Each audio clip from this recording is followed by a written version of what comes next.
Continuing coverage tonight on new plans for the Tierra Verde Marina. Tonight, we are hearing from the developer proposing a new plan to redevelop the marina. They say this project addresses concerns that we shared with you last year from neighbors. The developer says his plan gives the refresh on this. 10 Tampa Bay News reporter Kristen Barbarisi joining us live at the marina. And Kristen, you sat down with the developer, hearing what exactly will change with this project. That's right. This proposal reduces the size and height of the project compared to what residents saw in last fall's plan, but it still significantly increases dry boat storage here at the marina, something the developer says is needed. Take two for a controversial redevelopment plan in Tierra Verde. After pulling its original proposal last fall amid community backlash, Greenleaf Capital has submitted a new application for redevelopment of the 40-year-old Tierra Verde Marina. The revised plan focuses on modernizing the marina and expanding dry boat storage, but at a smaller scale than what was previously proposed. What we heard consistently from the residents was, please bring the height down to within the code.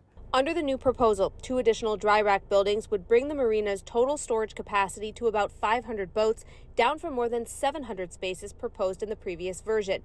The maximum building height would also drop from 90 feet to 72 feet, and the project would move forward as one phase instead of 2. Greenleaf says these changes came directly from community feedback. I think we took that information and decided to pull the application off the table and rework it in a way that still is within the code, that listened to the residents, but also makes the project make operational sense.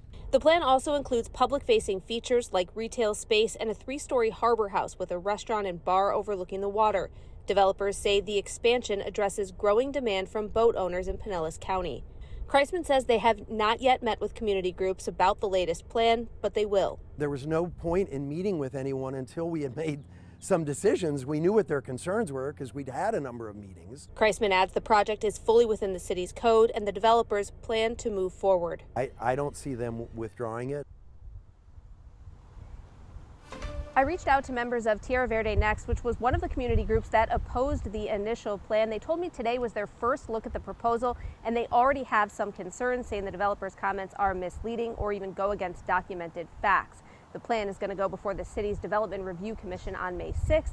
If it's approved, between permitting and construction, it could be another 2 years before the project is complete. Live in St. Petersburg, Kristen Barbarisi, 10 Tampa Bay News.